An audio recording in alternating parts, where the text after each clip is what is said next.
আসসালামু আলাইকুম ওয়া রাহমাতুল্লাহি ওয়া বারাকাতুহু। কেমন আছেন আমার আদরের কলিজার টুকরা আপুরা? আল্লাহ সবাইকে ভালো সুস্থ রাখার তৌফিক দান করুন, এই দোয়া সবসময় করছি এবং আপনাদের দোয়া আশীর্বাদে আমিও ভালো আছি আলহামদুলিল্লাহ। আল্লাহর কাছে শুকরিয়া জানাচ্ছি। আপুরা, আজকে আমি চিংড়ি মাছ দিয়ে দুধ কচু ডাঁটা ও কাঁঠালের বিচি রান্না করব। এই ভিডিওটি শুরু থেকে শেষ পর্যন্ত দেখতে থাকেন। আমি কড়াই মাছে সরিষার তেল এবং চিংড়ি মাছ দিয়ে আমি তেলের ভেজে নিচ্ছি।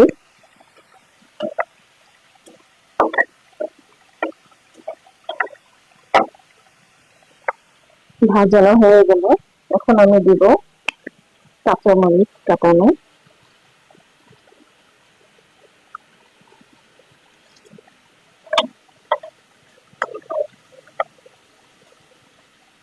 এখন দিয়ে দেব পেঁয়াজ কাটা,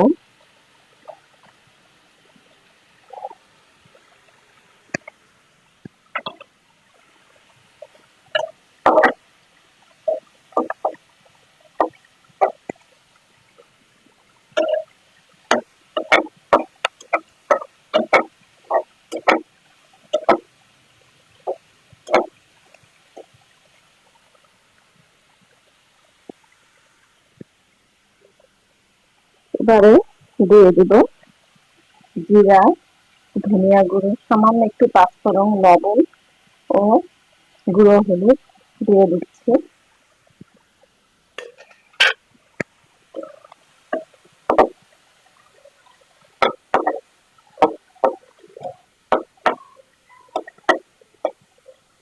এবার আমি একটু পানি দিয়ে দেব।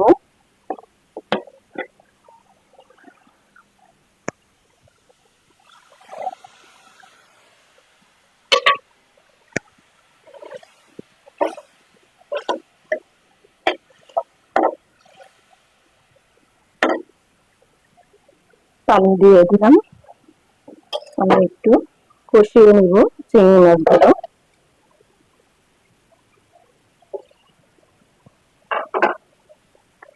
চিংড়ি মাছ কষানো হয়ে গেল, এবারে আমি দুধ কচু ডাঁটা ও কাঁঠালের বিচি দিয়ে দিব।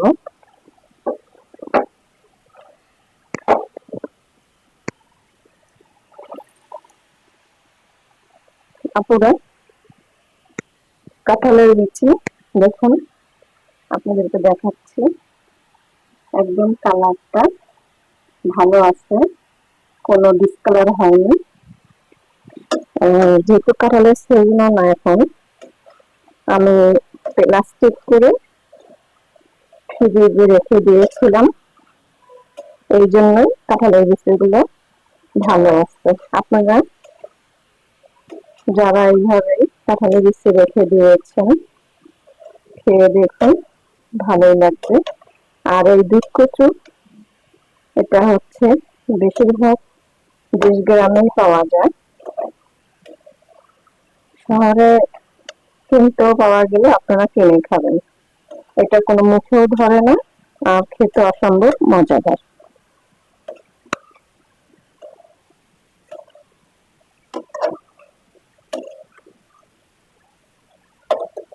তো আমি পানি দিব না, এই দুধ কুচু থেকে পানি বের হয়ে আসবে, এর জন্য আমি এইটা দিয়ে ভালো করে তরকারিগুলো কষিয়ে নিব, এর জন্য আমি ঢেকে দেবো এখন।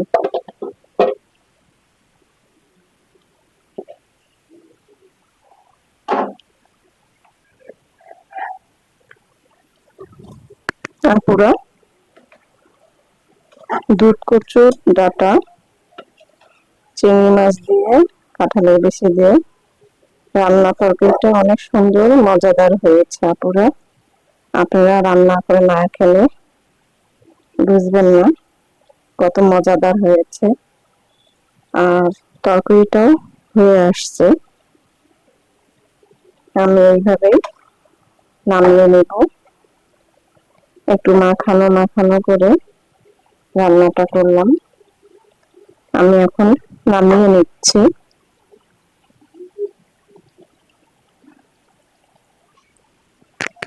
আপুরা নামিয়ে নিয়ে আসলাম দুধ কচু ডাঁটা, কাঁঠালের বিচি ও চিংড়ি মাছ দিয়ে রান্না তরকারি। তো আপনাদের কাছে কেমন লেগেছে ভিডিওটি অবশ্যই কমেন্ট করে জানাবেন আপুরা। লাইক দিন, বেশি বেশি করে শেয়ার করুন, দোয়া চাই। ছোট্ট রান্নাঘর চ্যানেলটিকে সাবস্ক্রাইব করতে একদমই ভুলবেন না। যারা নতুন আপুরা দেখছেন পাশে বেল বাটনটা ক্লিক করে আমার ভিডিওর পাশেই থাকুন। সবাই ভালো থাকুন, আপনাদের পরিবারকে নিয়ে আল্লাহ সুস্থ রাখা তৌফিক দান করুন, এই দোয়া কামনা করে রেখে দিচ্ছি। আসসালামু আলাইকুম ওয়া রাহমাতুল্লাহি ওয়া বারাকাতুহু।